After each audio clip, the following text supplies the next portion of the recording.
Rumah itu kami beli 3 bulan setelah menikah. Bukan rumah impian dengan pagar tinggi atau halaman luas, tapi cukup untuk kami berdua belajar hidup bersama. Aku dan Rani soma-soma bukan tipe orang yang suka muluk-muluk. Kami berangkat dari nol, jadi yang penting ada tempat pulang, ada atap buat berteduh, dan ada ruang kecil untuk saling bercerita setelah hari yang melelahkan. Rumah itu berdiri di pinggir kota, tidak terlalu jauh dari jalan utama tapi juga tidak terlalu dekat dengan keramaian. Bangunannya masih baru, catnya belum pudar, aroma semen dan kayu masih terasa kalau pintu dibuka lama-lama.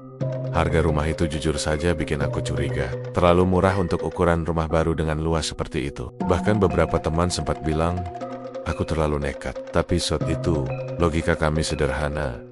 Uang tabungan pas, lokasinya cocok. Dan yang paling penting, rumah itu langsung bisa ditempati tanpa perlu renovasi besar. Rani terlihat senang waktu pertama kali masuk. Dia keliling dari satu ruangan ke ruangan lain sambil senyum kecil. Sesekali mengusap dinding, seolah sedang membayangkan masa depan kami di situ. Waktu pertama kali bertemu pemilik lama tanahnya, aku sempat bertanya. Lelaki itu usianya sekitar 50-an, wajahnya datar, sorot matanya seperti orang yang ingin cepat selesai bicara. Kami berdiri di depan rumah, sore hari menjelang maghrib, udara agak lembab. "Mas, kok bisa semurah ini?" tanyaku, berusaha terdengar santai. Dia cuma tersenyum tipis, bukan senyum ramah, lebih seperti senyum orang yang sudah memutuskan sesuatu sejak lama.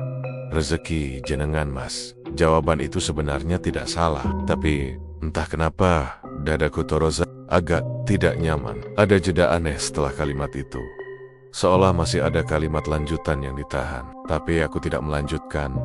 Aku pikir mungkin memang kami sedang dapat rezeki. Lagi pula, siapa aku sampai menolak harga murah? Hari kami datang lebih cepat dari rencana. Hanya beberapa kardus, koper baju, dan perabotan sederhana. Tidak ada pesta pindahan, tidak ada syukuran besar. Kami cuma berdua, tertawa kecil sambil menyusun barang, menikmati rumah pertama kami. Malam pertama, kami makan nasi bungkus di lantai. Ruang tamu, lampu masih satu. Belum semua terpasang, tapi rasanya hangat. Rani bersandar di bahuku, bilang kalau akhirnya kami punya rumah sendiri. Hari-hari pertama di rumah itu berjalan tenang, terlalu tenang. Malah, pagi hari sunyi, siang hari sepi, malam hari nyaris tanpa suara. Jarang terdengar motor lewat. Anak hampir tidak pernah terlihat bermain di luar. Padahal ini bukan perumahan elit atau terpencil. Ini kampung biasa, tapi seperti kehilangan denyut kehidupan. Tetangga-tetangga di sekitar rumah kami sebenarnya ramah. Kalau berpapasan, mereka menyapa. Kalau aku menyapa lebih dulu, mereka membalas. Tapi tidak pernah ada obrolan panjang. Tidak, ada yang bertanya kami kerja di mana, asal dari mana, atau sudah berapa lama menikah. Semuanya seperlunya saja. Senyum, angguk, lalu pergi.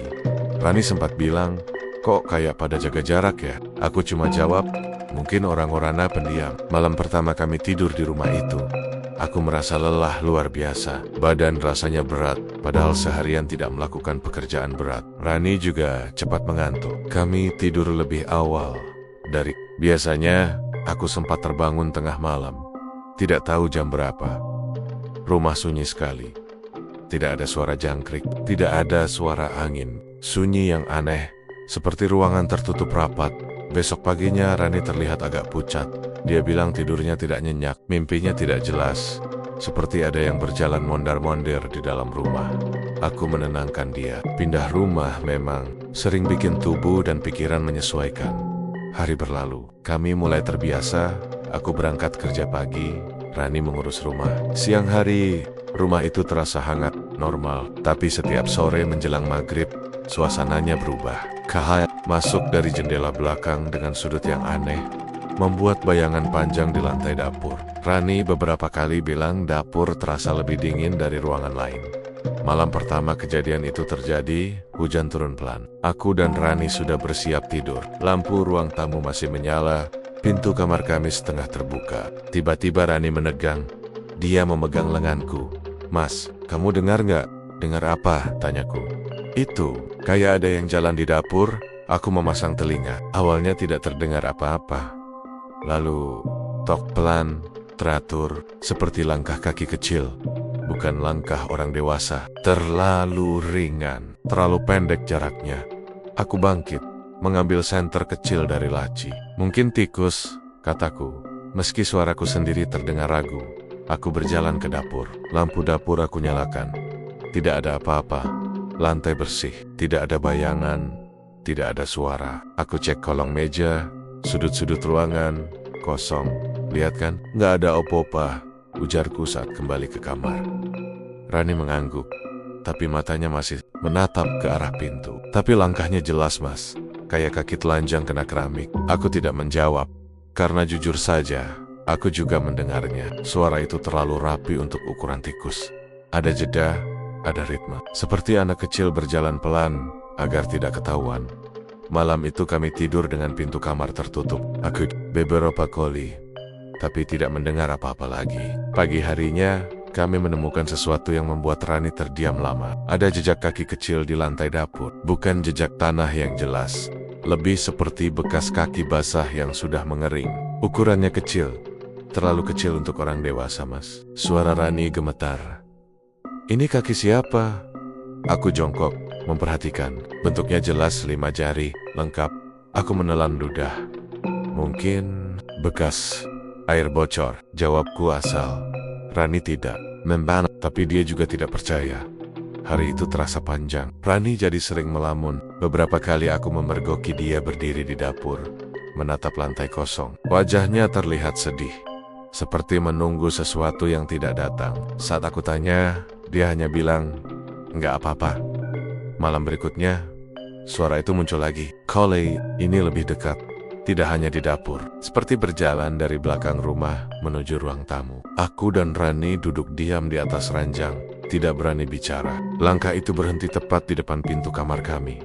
Tidak ada ketukan, tidak ada suara napas. Hanya diam, lama, terlalu lama. Aku hampir membuka pintu, tapi Rani menahan tanganku. Tangannya dingin sekali. Dia berbisik pelan, "Mas, jangan." Aku tidak tahu kenapa, tapi saat itu aku merasa kalau pintu itu dibuka, ada sesuatu yang tidak bisa kami kembalikan lagi. Langkah itu akhirnya menjauh, pelan, menghilang ke arah dapur. Kami tidak tidur sampai subuh. Pagi harinya, Rani menangis, histeris. Tapi tangisan pelan yang bikin dada sesak. "Mas, aku gak enak perasaan. Rumah ini kok rasanya bukan cuma rumah." Aku memeluknya. Aku ingin bilang semuanya baik-baik saja, tapi di dalam hati, aku juga merasakan hal yang sama. Ada rasa tidak diinginkan. Seperti kami hanya numpang di tempat yang sudah lama dihuni. Sore itu, saat aku pulang kerja, aku melihat Rani duduk di teras belakang. Dia menatap tanah di dekat septic tank lama yang tertutup semen. Tatapannya kosong. "Kamu ngapain?" tanyaku. Dia menoleh pelan. "Mas, tadi aku kayak dengar anak kecil nangis dari sini." Aku merinding. "Kamu yakin?" Dia mengangguk pelan. Suaranya pelan banget, tapi sedih.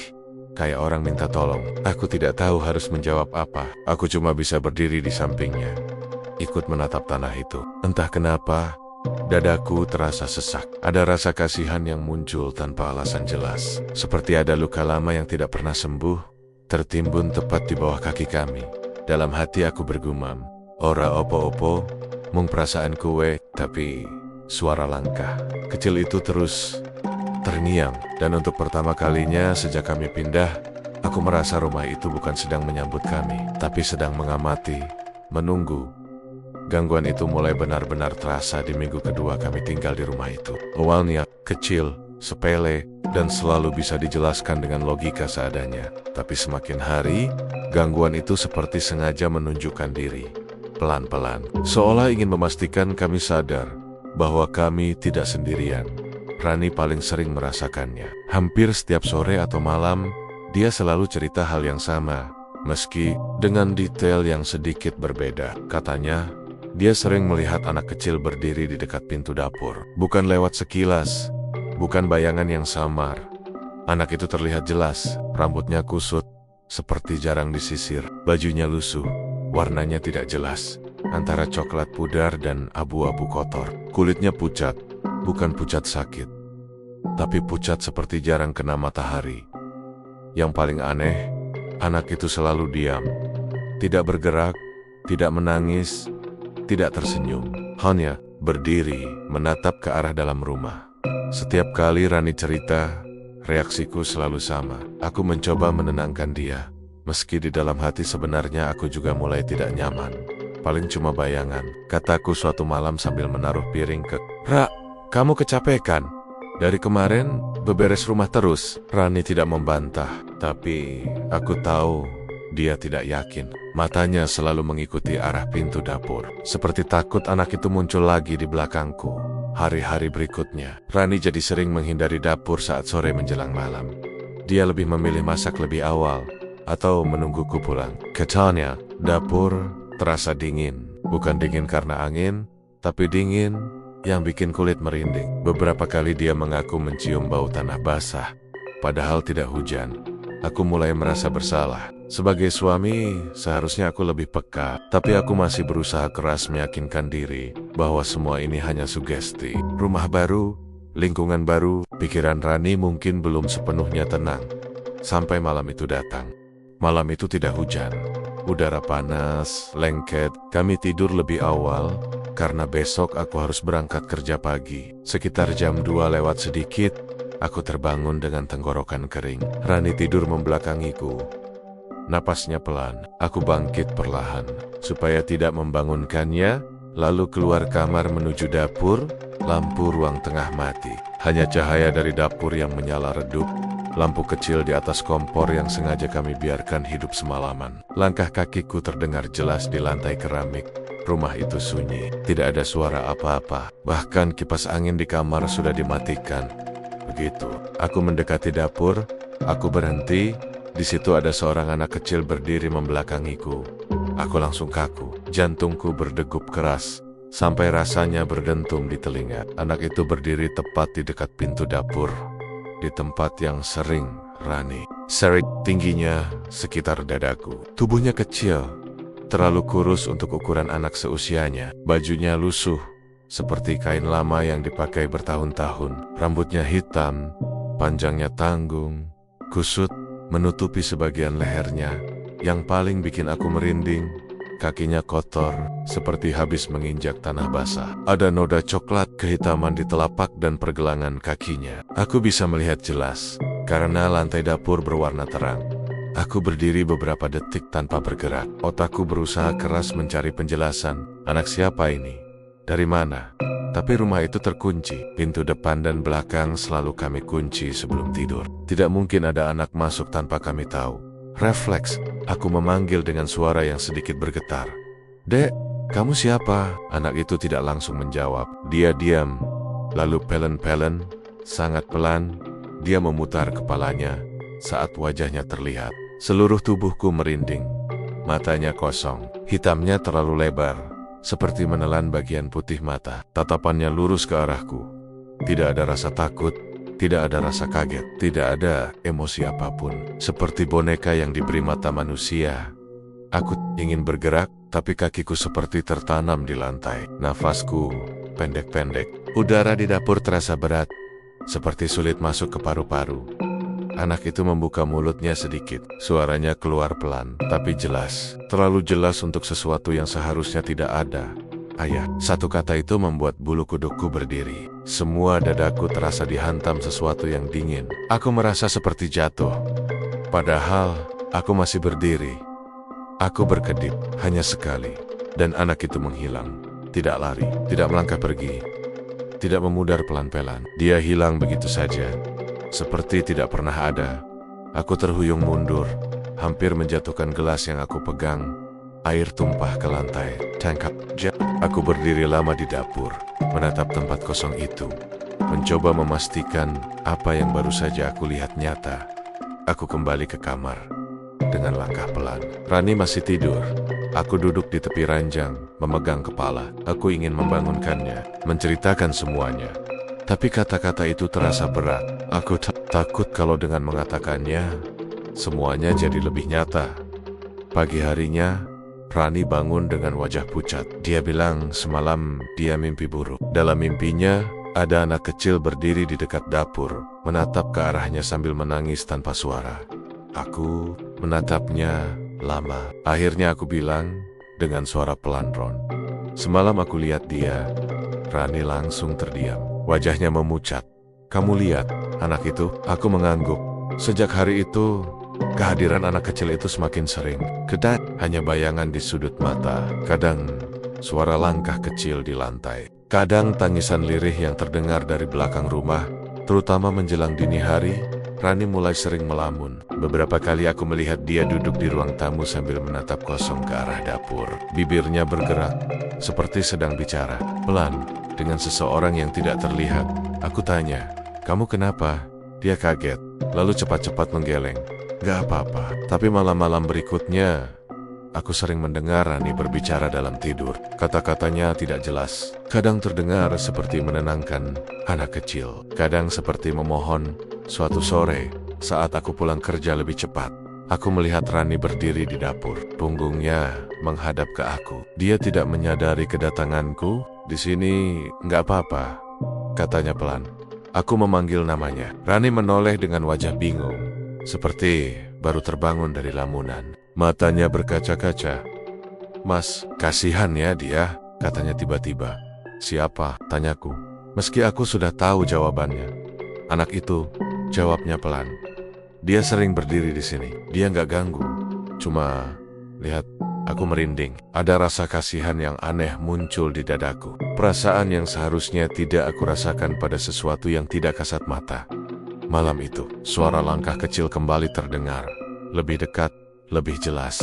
Tidak lagi ragu-ragu, seperti sengaja ingin kami dengar. Aku dan Rani duduk di ranjang, saling menggenggam tangan. Aku bisa merasakan tangan Rani dingin dan gemetar. Langkah itu berhenti tepat di depan pintu kamar. Tidak ada ketukan, tidak ada suara napas. Hanya keheningan yang menekan. Aku hampir tidak berani bernapas. Lalu terdengar suara pelan, sangat pelan, dari balik pintu. Ibu, Rani menutup mulutnya agar tidak berteriak. Air matanya mengalir tanpa suara. Aku memeluknya erat, tapi aku sendiri gemetar. Dalam hati, entah kenapa, aku tidak hanya merasa takut. Ada perasaan lain yang muncul. Perasaan sedih, perasaan bersalah, padahal aku tidak tahu salahku di mana. Aku teringat kata-kata pemilik lama tanah itu. Rezeki jenengan, Mas. Kalimat itu kini terdengar berbeda. Bukan seperti ucapan selamat, tapi seperti pelepasan. Di dalam keheningan malam itu, aku mulai sadar, anak kecil itu bukan datang untuk menakut-nakuti. Dia datang karena sendirian. Dan entah kenapa, dia memilih kamera sene atiku kokloro. Kayak anak bocah sing kelangan panggonan muli. Rasa takut itu masih ada, tapi perlahan bercampur dengan rasa iba yang menusuk pelan-pelan. Dan aku tahu, sejak malam itu, hidup kami tidak akan pernah sama lagi. Sejak malam itu, hidup kami berubah pelan-pelan. Seperti air yang merembes dari retakan kecil, lalu tiba-tiba memenuhi seluruh ruangan tanpa sempat dicegah. Rani mulai sering mimpi buruk. Hampir setiap malam. Awalnya hanya sesekali, tapi lama-lama jadi rutinitas yang menakutkan. Dia selalu terbangun dengan napas tersengal, keringat membasahi leher dan punggungnya. Matanya merah dan berkaca-kaca. Tangannya mencengkeram spray, seolah takut jatuh ke sesuatu yang gelap. Katanya, mimpinya selalu hampir sama. Dalam mimpi itu, ada seorang anak kecil dikurung di kamar sempit, tanpa jendela. Dindingnya lembab, lantainya tanah, dan pintunya terbuat dari kayu tua yang dipaku dari luar. Anak itu teriak-teriak minta tolong sampai suaranya serak, sampai tenggorokannya sakit. Tapi tidak ada satupun orang yang datang. Tidak ada suara langkah. Tidak ada jawaban. Hanya gema tangisnya sendiri yang memantul kembali. Membuatnya semakin panik, Mas. Aku bisa dengar suaranya jelas banget, kata Rani suatu pagi sambil duduk di tepi ranjang. Suaranya lirih, seperti takut didengar sesuatu. Kayak bukan mimpi. Aku mencoba menenangkan dia, memeluk pundaknya, bilang itu cuma bunga tidur. Tapi tanganku sendiri gemetar, karena anehnya, mimpinya selalu berakhir di satu titik yang sama. Anak itu menangis, sambil memanggil dua kata yang membuat dadaku sesak setiap kali mendengarnya, Ibu. Aku mulai memperhatikan jam. Setiap kali Rani terbangun karena mimpi itu, jam di ponselku selalu menunjukkan waktu yang hampir sama, 02,17. Awalnya aku pikir kebetulan, tapi setelah kejadian itu terulang berkali-kali, aku tidak bisa lagi menganggapnya kebetulan. Dan bukan hanya mimpi.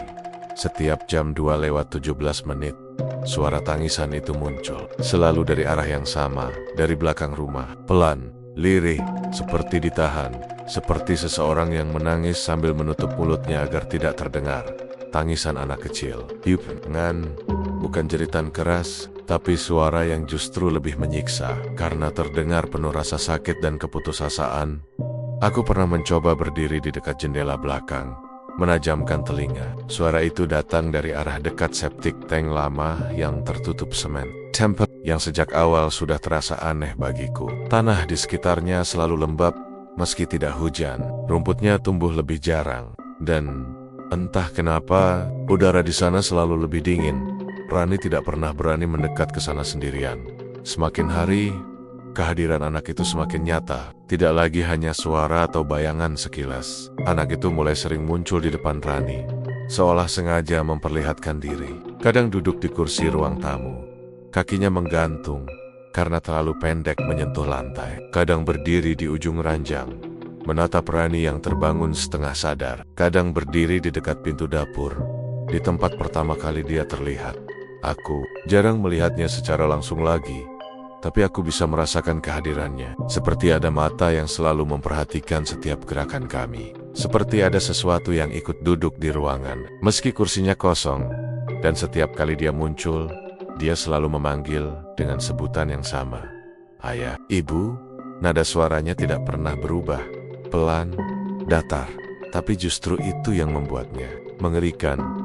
Tidak ada ancaman, tidak ada kemarahan, hanya panggilan yang terdengar. Berharap, Rani mulai sering ngomong sendiri. Awalnya aku kira dia sedang melamun. Tapi, suatu sore, aku pulang lebih cepat dan melihat pemandangan yang membuatku berhenti di ambang pintu.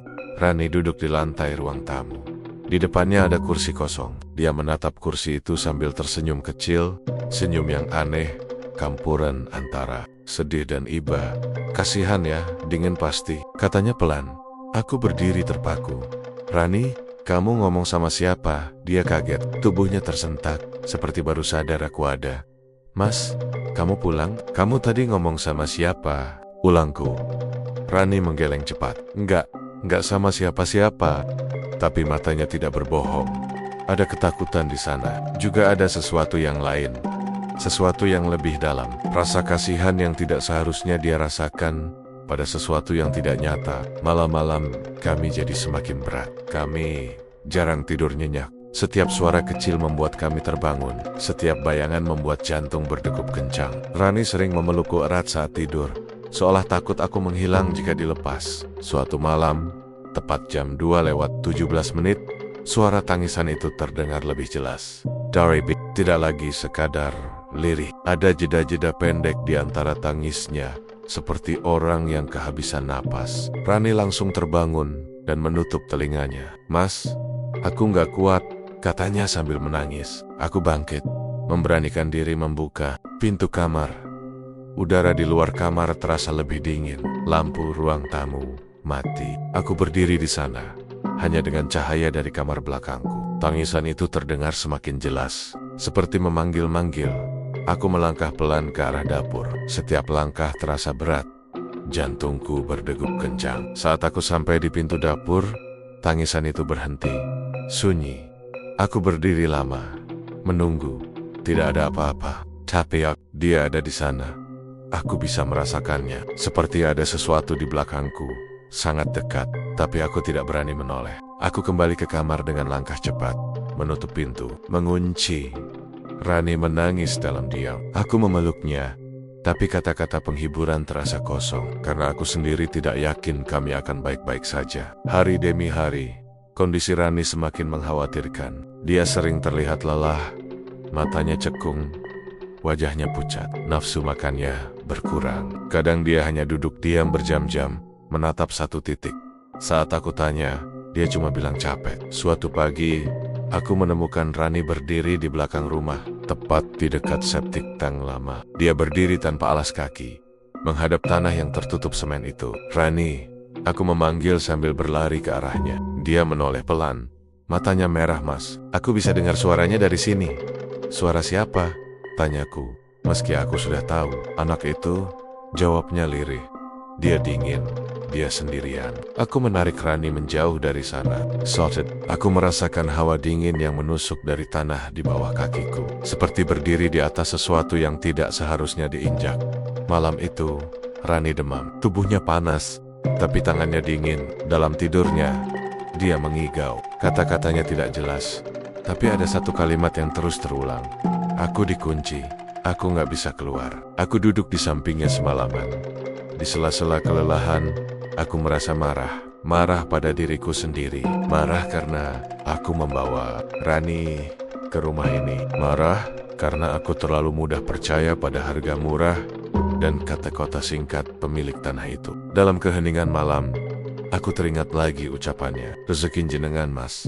Kalimat itu kini terasa seperti beban. Seperti ada sesuatu yang dititipkan bersama rumah ini. Beberapa hari kemudian, kejadian yang membuatku benar-benar yakin terjadi. Aku sedang duduk di ruang tamu sendirian. Rani tidur di kamar karena kelelahan. Jam menunjukkan hampir 02,17. Aku menunggu, entah kenapa. Seolah tubuhku sudah hafal ritmenya. Dan benar saja, tepat saat jarum jam bergerak, suara itu muncul. Tangisan pelan, tapi kali ini bukan dari belakang rumah. Tangisan itu datang dari dalam rumah. Aku menahan napas. Suara itu berasal dari ruang tamu, dari arah kursi yang sering Rani tatap. Perlahan, aku melihatnya. Anak kecil itu duduk di kursi. Itu kakinya menggantung. Kepalanya tertunduk, rambutnya menutupi sebagian wajahnya. Bahunya bergetar pelan, mengikuti tangisnya. Aku ingin berteriak, "Injin lari," tapi tubuhku tidak mau bergerak. Anak itu mengangkat kepalanya, menatapku dengan mata kosong itu. Tidak ada kebencian di sana, tidak ada ancaman. "Ayah," katanya pelan. Dadaku sesak, mataku panas. Entah kenapa, air mata menetes tanpa bisa aku tahan. Ada rasa sedih yang luar biasa, rasa kehilangan yang bukan milikku, tapi terasa nyata. Dalam hati aku berkata, "Iki bocah sopo sing tega ninggol, bocah iki mong pangin dipeluk." Anak itu tidak mendekat, tidak melakukan apa-apa. Dia hanya duduk, menatap, lalu perlahan menghilang, seperti kabut yang tersapu angin. Aku terduduk lemas. Saat itu aku tahu, ini bukan lagi sekadar gangguan, bukan sekadar penampakan. Ini adalah cerita yang belum selesai, luka lama yang belum ditutup. Dan entah kenapa, luka itu kini terbuka di hadapan kami. Aku tahu ini bukan hal sepele lagi. Dan aku juga tahu, semakin kami mengabaikannya, semakin kuat anak itu akan bertahan. Karena dia tidak datang untuk menakut-nakuti. Dia datang karena tidak punya siapa-siapa. Dan kami, tanpa sadar, sudah menjadi tempat dia berharap pulang. Aku akhirnya nekat. Bukan karena berani, tapi karena sudah tidak ada pilihan lain. Rani semakin hari semakin terlihat seperti orang yang pelen-pelen kehilangan dirinya sendiri. Tidurnya gelisah, makannya sedikit, matanya selalu tampak kosong kalau sedang sendirian. Dan setiap jam 2:17, rumah itu seperti mengingatkan kami bahwa ada sesuatu yang belum selesai. Aku sadar, kalau aku terus berpura-pura semuanya baik-baik saja. Yang hancur bukan cuma pikiran, tapi juga rumah tangga kami. Pagi itu aku sengaja izin masuk kerja agak siang. Rani masih tidur. Setelah semalaman demam dan mengigau, aku menutup pintu pelen-pelen, lalu berdiri di depan rumah, memandangi jalan kecil yang sepi. Angin berhembus pelan, membawa bau tanah lembab dari belakang rumah. Entah kenapa, langkah kakiku terasa berat saat aku berjalan menuju rumah tetangga paling tua di sekitar situ. Rumahnya berada 2 rumah dari kami. Bangunan lama dengan tembok kusam dan pagar besi yang sudah berkarat. Orang-orang bilang, kalau mau tahu sejarah suatu tempat, tanya orang yang paling lama tinggal di situ. Dan orang itu adalah Pak Wiryo. Aku mengetuk pintu pagar. Tidak ada jawaban. Aku hampir berbalik, sampai akhirnya pintu kayu di dalam terbuka pelan. Pak Wiryo muncul dengan langkah tertatih. Tubuhnya kurus, rambutnya memutih, semua bahannya penuh keriput yang dalam, matanya sayu, tapi tajam. "Iya Mas," tanyanya pelan. Aku menelan ludah. "Pak, saya tetangga baru yang di rumah belakang." Begitu aku menyebut rumah itu, raut wajahnya berubah. Tidak drastis, tapi jelas. seperti ada bayangan lewat di matanya. Dia terdiam beberapa detik, lalu menghela napas panjang. "Ngopo, Mas?" tanyanya lagi. Aku ragu, tapi akhirnya aku bicara juga tentang suara tangisan, tentang anak kecil yang sering muncul, tentang istriku yang terus mimpi buruk. Aku tidak menyebut semuanya detail, tapi cukup untuk membuatnya paham. Pak Wiryo mendengarkan sambil menunduk, tangannya bergetar sedikit. Setelah aku selesai bicara, dia tidak langsung menjawab. Dia malah menoleh ke kiri dan kanan, memastikan tidak ada orang lain di sekitar. "Mas, masuk dulu," katanya pelan. Aku masuk ke teras rumahnya. Dia duduk. Lalu dia duduk di kursi kayu di depanku.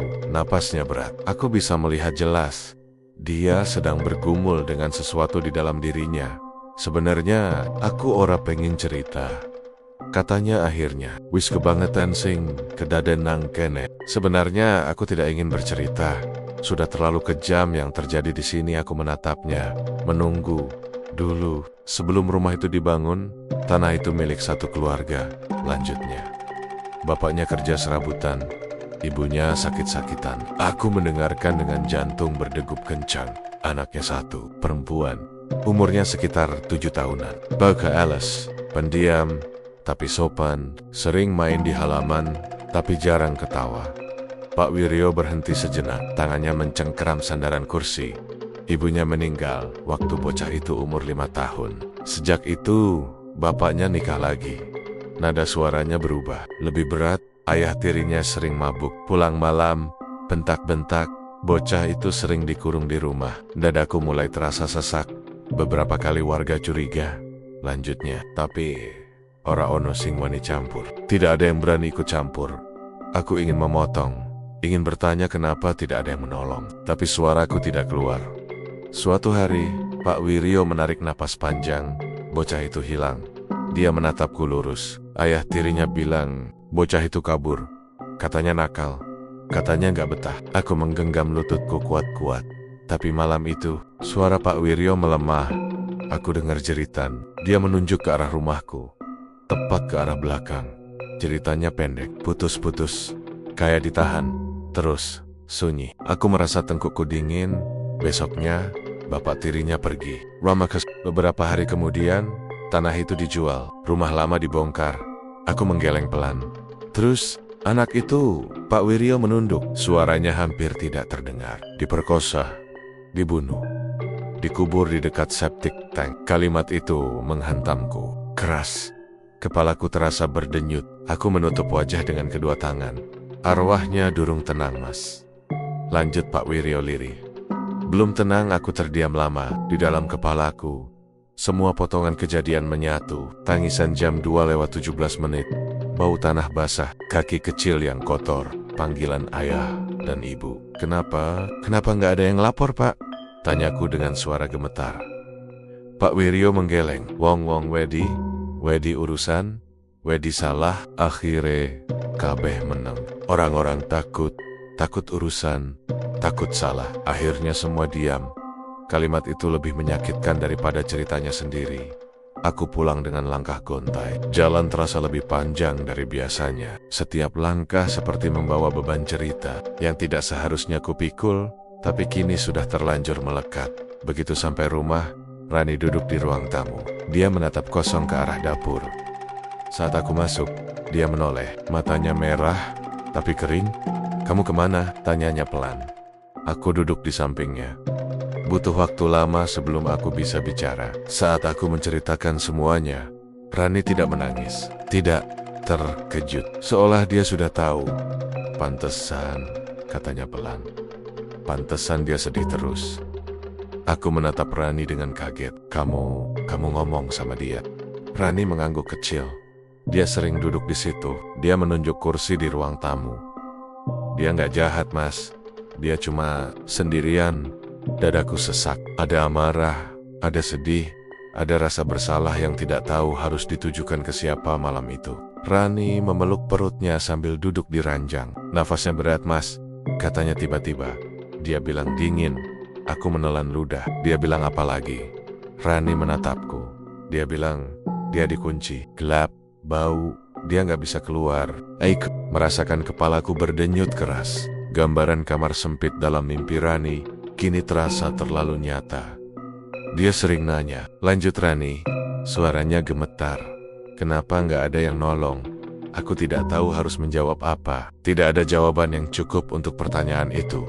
Malam itu, tepat jam 2:17, suara tangisan terdengar lagi. Tapi kali ini berbeda. Lebih dekat, lebih jelas. Seolah datang dari dalam rumah. Aku dan Rani duduk di ruang tamu. Lampu sengaja kami nyalakan semua. Jantungku berdegup kencang. Pelan-pelan, anak itu muncul. Dia berdiri di dekat dapur. Tubini kecil, bajunya lusuh, tapi wajahnya lebih jelas dari sebelumnya. Ada luka samar di lengannya, ada lebam di lehernya. Matanya tetap kosong, tapi ada kilat kesedihan di sana. Rani menangis tanpa suara. Anak itu melangkah pelan. Setiap langkahnya tidak menimbulkan suara. Dia berhenti di depan kami. "Ibu," katanya pelan. Rani menutup mulutnya. Bahunya bergetar. "Ayah." Anak itu menoleh ke arahku. Aku ingin lari, ingin menutup mata, tapi aku tidak bisa. Kakiku seperti menancap ke lantai. "Kenapa?" "Aku dikunci?" tanyanya. Kalimat itu membuat dadaku seperti diremas. Aku tidak bisa menjawab. Aku hanya bisa menggeleng pelan. Anak itu menunduk. Aku takut. Rani bangkit, hampir refleks, seperti ingin memeluk, tapi tubuhnya berhenti di tengah jalan. Anak itu mundur selangkah. "Dingin," katanya lagi. Aku tahu. Sejak malam itu, kami bukan lagi sekadar penghuni rumah. Kami sudah terlibat terlalu jauh. Kami sudah mendengar cerita yang seharusnya tidak dilupakan. Di dalam hatiku, ada suara kecil yang berbisik, "Ora anak bocah, sing pantes ngalami iki." Tidak ada satupun anak yang pantas mengalami hal sekejam itu. Dan aku mulai sadar, rumah ini bukan sekadar bangunan. Ini adalah kuburan ingatan. Dan arwah kecil itu tidak akan pergi sebelum seseorang mau mendengarnya sampai selesai. Kepalaku rasanya mau pecah, tapi yang lebih menakutkan, aku mulai takut pada satu hal lain. Takut kalau kami adalah satu-satunya harapan yang dia punya. Malam itu datang tanpa tanda apapun. Tidak hujan, tidak angin kencang, tidak ada suara aneh sejak sore. Justru karena itulah aku lengah. Aku pikir mungkin malam ini kami akan diberi jeda. Mungkin anak itu akan diam. Mungkin Rani bisa tidur lebih nyenyak. Aku salah besar. Sekitar jam 11 malam, Rani sudah berbaring di ranjang. Aku masih duduk di ruang tamu, pura-pura menonton televisi, meski pikiranku kemana-mana. Lampu sengaja kami nyalakan semua. Tidak ada sudut rumah yang gelap. Kami seperti dua orang yang sedang menantang ketakutan dengan cahaya. Tiba-tiba aku mendengar suara pelan dari kamar. Awalnya seperti erangan tertahan. Aku langsung berdiri dan masuk ke kamar. Rani menggeliat, matanya terpejam, tapi bibirnya bergerak-gerak, seperti orang mengigau. "Ron," panggilku pelan. Tidak ada jawaban. Nafasnya semakin cepat, keningnya berkeringat. Padahal udara malam itu dingin. Aku duduk di sampingnya, berniat membantu. Tanganku belum sempat menyentuh bahunya ketika tubuh Rani tiba-tiba melengkung ke belakang. Dia teriak. Bukan teriakan Rani yang kukenal. Suaranya lebih kecil, lebih parau, seperti suara anak yang terlalu lama menangis sampai tenggorokannya sakit. Teriakan itu pecah, menggema di kamar, membuat dadaku seolah ditusuk sesuatu. Sakit. Aku panik. Aku pegang bahunya.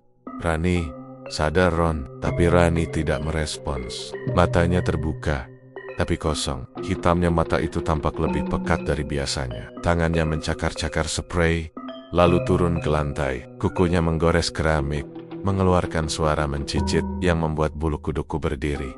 "Aku dikunci," katanya dengan suara itu. Aku dingin. Aku gemetar. "Ron, ini aku." "Mas, kamu kenapa?" Rani tidak menatapku. Kepalanya menoleh ke arah pintu kamar, lalu ke arah belakang rumah. Tangannya terangkat, menunjuk lurus ke sana. "Aku sakit, aku nggak bisa keluar." Dadaku terasa mau meledak. Aku ingin menutup telinga, ingin berteriak minta tolong. Tapi rumah itu sepi, tetangga jauh. Malam semakin larut. Aku memeluk Rani, berusaha menahan tubuhnya yang meronta. Tapi tenaganya besar sekali. Tidak seperti biasanya. Dia mencakar lantai lagi, kukunya sampai berdarah, tapi dia seperti tidak merasakan sakit. "Ayah." Suara itu keluar lagi, bukan memanggilku, tapi seolah memanggil dari masa lalu. "Kenapa dikunci?" Air mataku jatuh tanpa sadar. Aku tahu harus berbuat apa. Aku hanya bisa menggulang-guling menyebut nama Rani, berharap dia kembali. Beberapa menit terasa seperti berjam-jam. Akhirnya tubuh Rani melemas. Nafasnya tersengal. Dia jatuh pingsan di pelukanku. Aku mengangkatnya ke ranjang. Tanganku gemetar hebat. Tangisnya berhenti. Tapi bau aneh tertinggal di udara. Bau tanah basah yang dingin. Aku tidak tidur semalaman. Aku duduk di samping Rani, memegang tangannya. Setiap kali jam mendekati 02,17, jantungku berdegup lebih cepat. Tapi malam itu, suara tangisan tidak muncul. Yang ada hanya keheningan yang berat, seolah rumah itu sedang menahan napas. Pagi harinya, Rani sadar dengan kondisi tubuh lemas. Dia tidak ingat apapun tentang semalam. Tapi saat aku ceritakan sedikit, wajahnya pucat, Mas. Katanya lirih. Aku mimpi, aku di tanah sempit, gelap. Aku teriak tapi gak ada yang jawab. Aku menatapnya lama. Aku tahu, ini sudah terlalu jauh. Aku tidak bisa menangani ini sendiri. Aku tidak bisa lagi berpura-pura kuat. Siang itu juga, aku menghubungi seorang yang katanya orang pintar. Seorang kenalan dari kantor memberiku nomornya. Katanya orang itu sering diminta tolong kalau ada gangguan aneh. Aku tidak tahu harus percaya atau tidak. Tapi aku sudah kehabisan pilihan. Orang itu datang menjelang maghrib.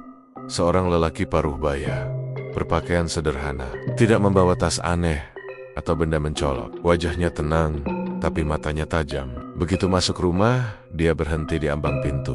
Ini berat, katanya singkat. Kalimat itu saja sudah cukup membuat kakiku lemas.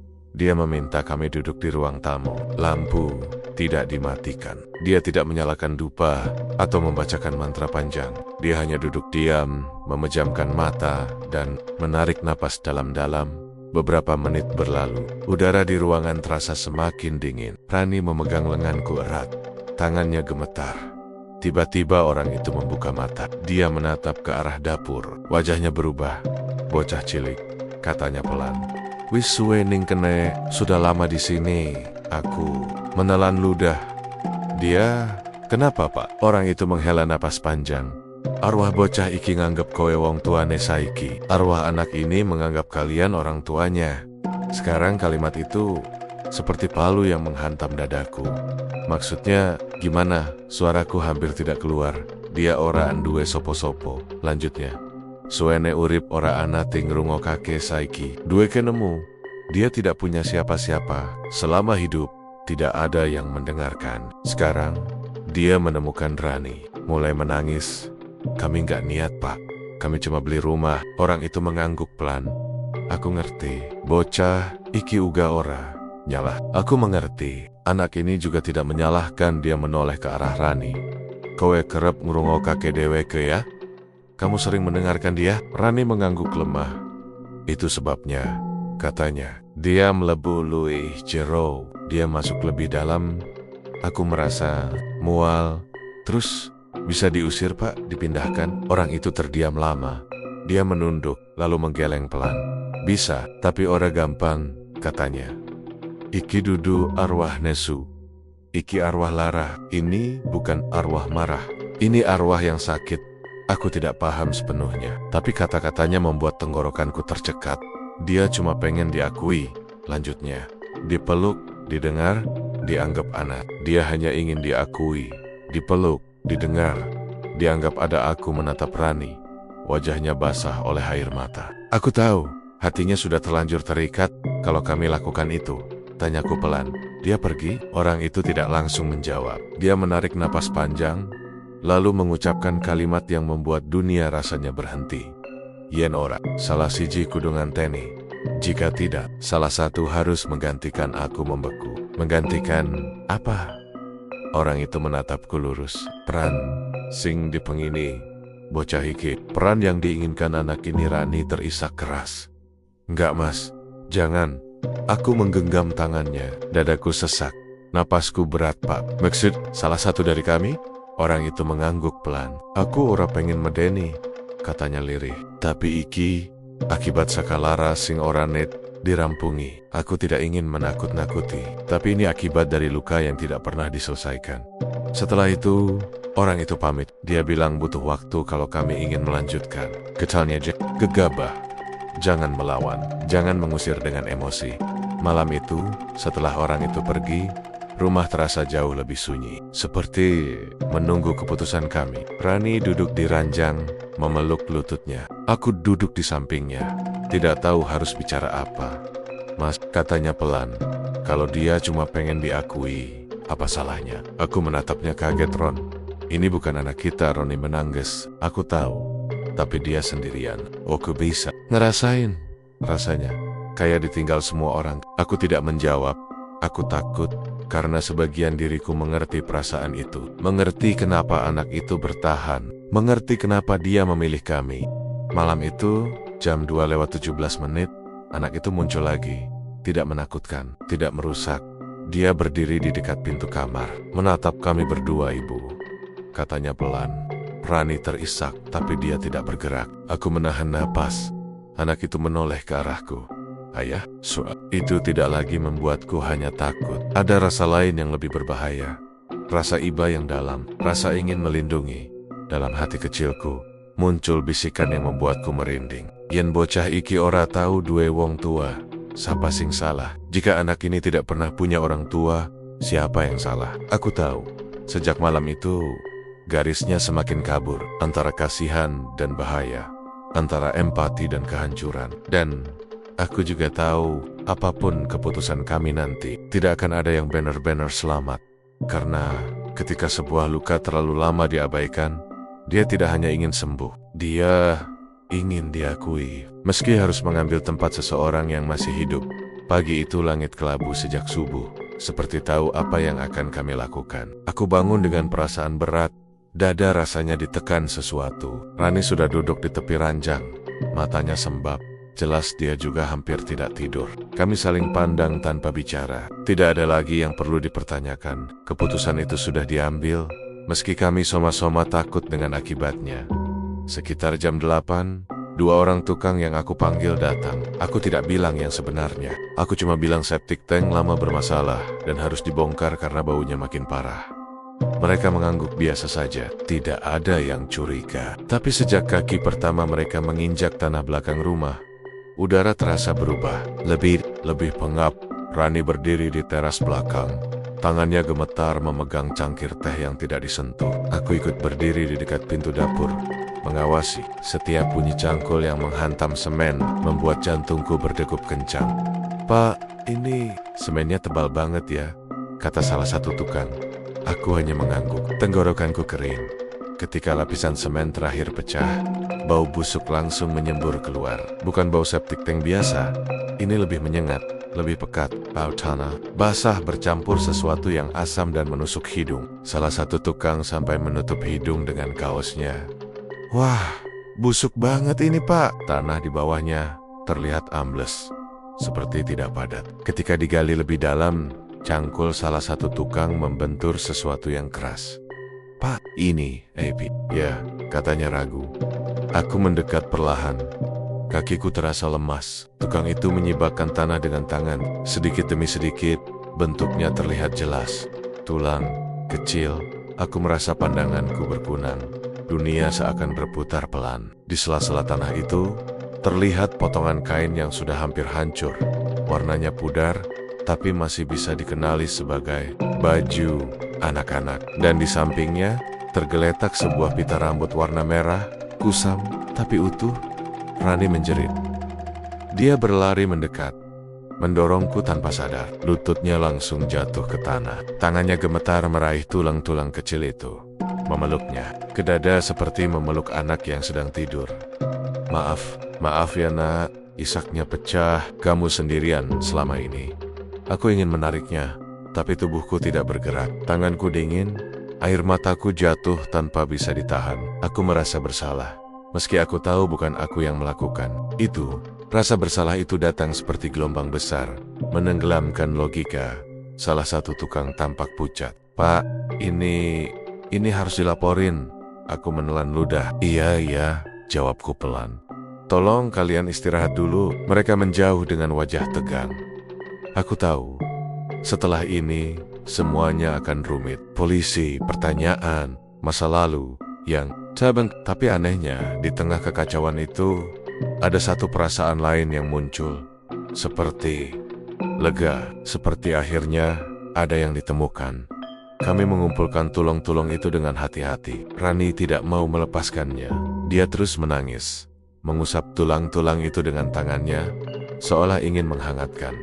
Wis ora popo, le, wis ketemu, katanya lirih, tanpa sadar memakai bahasa Jawa. Sudah tidak apa-apa nak, sudah ditemukan. Aku memejamkan mata, dadaku sesak. Menjelang sore, setelah urusan dengan warga dan laporan sementara, kami membawa tulang dan si sesesa itu masuk ke rumah. Kami membersihkannya sebisanya, membungkus dengan kain putih. Rani menyalakan lilin kecil di ruang tamu. Tidak ada ritual aneh, tidak ada mantra, hanya keheningan dan tangisan pelan. Malam turun perlahan, jam di dinding berdetak terasa sangat keras. Aku duduk di samping Rani, memegang bahunya. Dia tampak lelah, tapi matanya masih menatap kain putih itu, Mas. Katanya pelan, dia masih di sini. Ya, aku mengganggu. Aku juga ngerasain. Jam menunjukkan 02,17. Lampu tiba-tiba berkedip. Udara di ruangan berubah dingin, tapi tidak menusuk. Lebih seperti udara pagi. Lalu, di sudut ruang tamu, sosok itu muncul. Anak kecil itu, kali ini, wajahnya tidak rusak. Tidak ada luka, tidak ada tanah menempel. Rambutnya rapi, diikat pita merah yang sama. Bajunya bersih, sederhana, matanya masih kosong, tapi tidak menyeramkan. Justru ada kesedihan yang dalam di sana. Rani terisak, dia berdiri pelan, mendekat tanpa rasa takut. Terima kasih ibu, kata anak itu dengan suara lembut. Rani menangis semakin keras. Maaf ya, maaf banget. Anak itu tersenyum kecil, senyum yang membuat dadaku seperti diremas. Senyum anak yang akhirnya didengar. Lalu dia menoleh ke arahku. Ayah, satu kata itu membuat tubuhku membeku. Kakiku tidak bisa bergerak. Nafasku berat, seperti ada tangan yang menekan dadaku dari dalam. Pandanganku mengabur. Aku ingin lari, aku ingin berteriak, tapi tubuhku tidak menurut. Anak itu melangkah mendekat. Setiap langkahnya membuat jantungku berdegup lebih lambat, seolah hidupku sedang ditarik keluar sedikit demi sedikit. Ayah, ulangnya. Aku wes ora kedinginan. Aku sudah tidak kedinginan. Tanganku bergetar. Aku merasa hangat menjalar dari dada ke ujung jari, tapi bukan kehangatan yang menenangkan. Ini seperti rasa lelah yang sangat dalam. Lelah hidup. Rani berteriak, Mas, jangan, tolong. Aku mendengar suaranya seperti dari kejauhan. Dunia di sekitarku memudar. Yang ada, hanya wajah anak itu di depanku. Dia mengulurkan tangan kecilnya. Aku tahu, ini saatnya. Kalimat orang pintar itu terngiang lagi di kepalaku. Salah siji, kudu nganteni. Salah satu harus menggantikan. Dalam detik-detik terakhir kesadaranku, pikiranku melayang ke hal-hal kecil. Pagi-pagi sederhana bersama Rani, tawa yang jarang, penyesalan yang terlambat, dan satu pikiran yang membuat air mataku jatuh. Mungkin inilah satu-satunya cara. Aku merasa tubuhku ambruk, tapi bukan ke lantai. Rasanya seperti jatuh ke dalam sumur yang sangat dalam, dingin, sunyi, gelap, lalu berhenti. Yang terakhir, aku dengar adalah jeritan Rani memanggil namaku. Tangisnya pecah, penuh putus asa. Setelah itu, semuanya gelap. Aku tidak tahu berapa lama.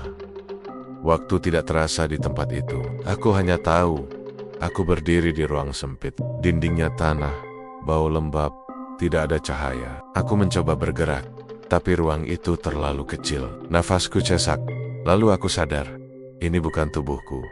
Aku melihat ke bawah, tanganku kecil, kakiku pendek, dadaku sesak. Aku menjerit, tapi yang keluar adalah suara anak kecil.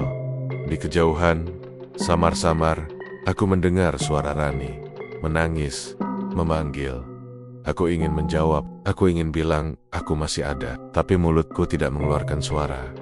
Di atas sana, aku tahu, Rani sendirian. Dan di rumah itu, mungkin akan ada seorang anak kecil bermata kosong yang akhirnya berhenti memanggil ayah.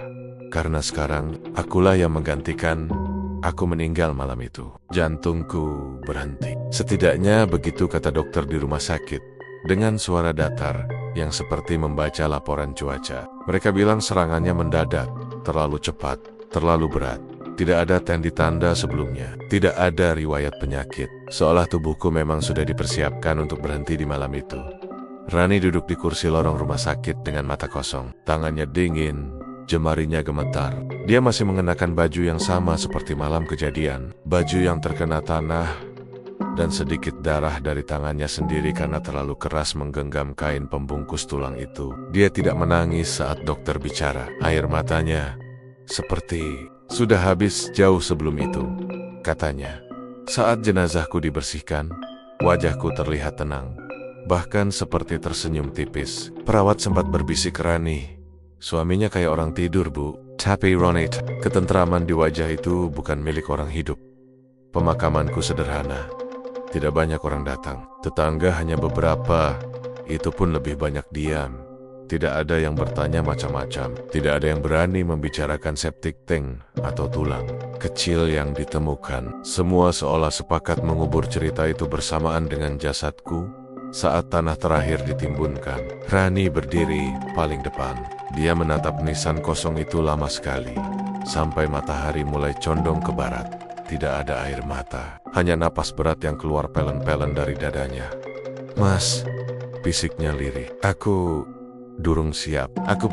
Angin sore berembus pelan, membuat dedaunan bergesekan. Ada perasaan aneh yang menyentuh tengkuknya, seperti seseorang berdiri sangat dekat di belakangnya. Tapi ketika Rani menoleh, tidak ada siapa-siapa. Malam pertama setelah pemakaman terasa sunyi. Sunyi yang tidak menekan, tapi justru terasa asing. Tidak ada tangisan jam 2 lewat. Tidak ada suara langkah kecil, tidak ada pintu yang berderit sendiri. Rumah itu seperti rumah biasa untuk pertama kalinya. Rani duduk sendirian di ruang tamu. Lampu menyala terang, semua pintu terbuka. Dia tidak ingin ada sudut gelap, tapi meski begitu, kesepian tetap datang. Lebih menakutkan dari teror apapun yang pernah dia alami. Mas, katanya sambil menatap sofa kosong. Kok sepi banget? Hari-hari berlalu, rumah itu tetap tenang. Terlalu tenang, tidak ada gangguan, tidak ada mimpi buruk, tidak ada suara aneh. Tetangga mulai sedikit lebih ramah. Mereka menyapa lebih lama. Bahkan ada yang sempat bilang, sekarang rumahnya adem ya, Mbak. Rani hanya tersenyum tipis. Adem, kata mereka. Padahal yang dia rasakan adalah kehampaan yang dinginnya merayap pelen-pelen ke tulang. Setiap malam, Rani tidur dengan lampu dapur menyala. Bukan karena takut gelap, tapi karena dapur adalah tempat terakhir aku berdiri sebelum semuanya berakhir. Entah kenapa, melihat cahaya dari sana membuat dadanya sedikit lebih ringan. Sampai suatu malam, sekitar 2 minggu setelah kematianku, Rani terbangun tanpa sebab. Jam di dinding menunjukkan jam 2 lewat 17 menit. Kebiasaan lama yang belum sempat mati. Dia duduk di ranjang, jantungnya berdegup cepat. Udara di kamar terasa normal, tidak dingin, tidak berat, tapi ada sesuatu yang berbeda, seperti ada kehadiran lain di dalam rumah. Mas, panggilnya pelan, setengah berharap, setengah takut. Tidak ada jawaban. Rani turun dari ranjang dan berjalan ke arah dapur. Lampu masih menyala seperti biasa. Dari ambang pintu, dia melihat sosok berdiri di sana. Aku berdiri membelakangi dia. Persis seperti malam pertama aku melihat anak itu dulu, pakai baju yang sama seperti hari kematianku. Badanku tegak, tapi kaku. Tanganku menggantung di sisi tubuh. Rani menutup mulutnya dengan tangan. Air matanya langsung jatuh. Mas, suaranya bergetar. Jauh-jauh Tenen, kamu benar-benar. Aku tidak menoleh. Rani melangkah mendekat. Setiap langkahnya berat, seperti berjalan di air. Ketika jaraknya tinggal beberapa meter, dia baru menyadari sesuatu di sampingku. Berdiri seorang anak kecil. Tangannya menggenggam tanganku. Anak itu terlihat bersih, rapi, seperti malam terakhir itu. Rambutnya terikat pita merah. Bajunya sederhana, tapi tidak lusuh. Wajahnya tenang. Tidak ada luka, tidak ada tanah. Matanya masih kosong, tapi tidak lagi menakutkan. Anak itu menoleh ke arah Rani dan tersenyum. Ibu, Rani terisak. Lututnya melemas. Dia jatuh terduduk di lantai dapur, Mas, katanya sambil menangis. Iki maksudmu? Iki caramu? Ini maksudmu? Ini caramu? Aku perlahan menoleh, mataku kosong. Tidak ada emosi, Tidak ada kehidupan, tapi bibirku bergerak sedikit. Seperti ingin bicara. Roni berharap. Tuhan tahu betapa dia berharap. Namun tidak ada suara yang keluar. Anak kecil itu menarik tanganku pelan, seperti mengajak pergi. Aku menurut. Langkahku kaku, tapi pasti. Saat melewati Rani, anak itu berhenti sejenak dan menatapnya. Ayah sudah pulang, katanya lembut. Aku ora piyambakan maneh. Aku tidak sendirian lagi. Mereka berdua berjalan menuju pintu belakang. Tubuh mereka perlahan memudar, seperti asap yang tertiup angin. Dalam hitungan detik, dapur itu kosong kembali. Lampu masih menyala, jam dinding masih berdetak. Rani terduduk lama di lantai. Tangisnya pecah tanpa suara. Sejak malam itu, Rani sering melihatku. Tidak setiap hari, tidak selalu jam yang sama. Kadang di dapur, kadang di ruang tamu, kadang berdiri di depan kamar, menatapnya lama, dan selalu di sampingku. Ada anak kecil itu. Tidak pernah ada suara tangisan lagi. Tidak ada teror, tidak ada rasa takut. Yang ada hanya perasaan pilu yang dalam, seperti luka yang tidak berdarah. Tapi terus terasa, Rani mencoba kuat. Dia mulai menata hidupnya lagi. Bekerja, bergaul, tertawa, meski tidak pernah benar-benar lepas. Tapi setiap kali dia pulang ke rumah itu, dia tahu, dia tidak benar-benar sendirian. Kadang, saat dia duduk sendiri di meja makan, dia mendengar suara langkah pelan di dapur. Bukan suara menyeramkan, hanya langkah kecil dan satu langkah dewasa yang mengikuti. Kadang, saat dia terbangun malam-malam, dia merasa selimutnya ditarik rapi, seperti dulu aku sering melakukannya. Dan kadang, saat dia menangis diam-diam, ada perasaan hangat di pundaknya, seperti tangan yang menenangkan. Rani tidak pernah cerita ke siapapun. Cerita itu akan dianggap gila, atau lebih buruk, dibongkar oleh rasa ingin tahu orang lain. Dia memilih menyimpannya sendiri. Sampai suatu hari, bertahun-tahun kemudian, Rani memutuskan pindah. Rumah itu akan dijual. Bukan karena takut, tapi dia merasa waktunya sudah selesai. Malam terakhir sebelum pindah, Rani berdiri di dapur. Lampu menyala seperti biasa. Dia menarik napas panjang. "Mas," katanya pelan, "aku pamit ya." Udara di ruangan terasa berubah. Aku muncul untuk terakhir kalinya. Berdiri di tempat yang sama. Anak kecil itu ada di sampingku, masih menggenggam tanganku. Rani tersenyum di tengah air mata. "Jaga dirimu, jaga dia," katanya. "Matur nuwun wis nglindungi aku." "Terima kasih sudah melindungiku." Anak kecil itu tersenyum lebih lebar. Untuk pertama kalinya, matanya tidak kosong. Ada cahaya kecil di sana. Aku mengangguk pelan. Lalu kami pergi. Dan sejak malam itu, rumah itu benar-benar kosong. Tidak ada penampakan, tidak ada cerita aneh. Hanya rumah biasa di pinggir kota, berdiri di atas tanah yang pernah menyimpan jerit, darah, dan penebusan. Kadang, orang bilang, tidak semua hantu ingin menakut-nakuti. Ada yang hanya ingin pulang, dan ada yang memilih tinggal, agar yang lain bisa pergi dengan tenang.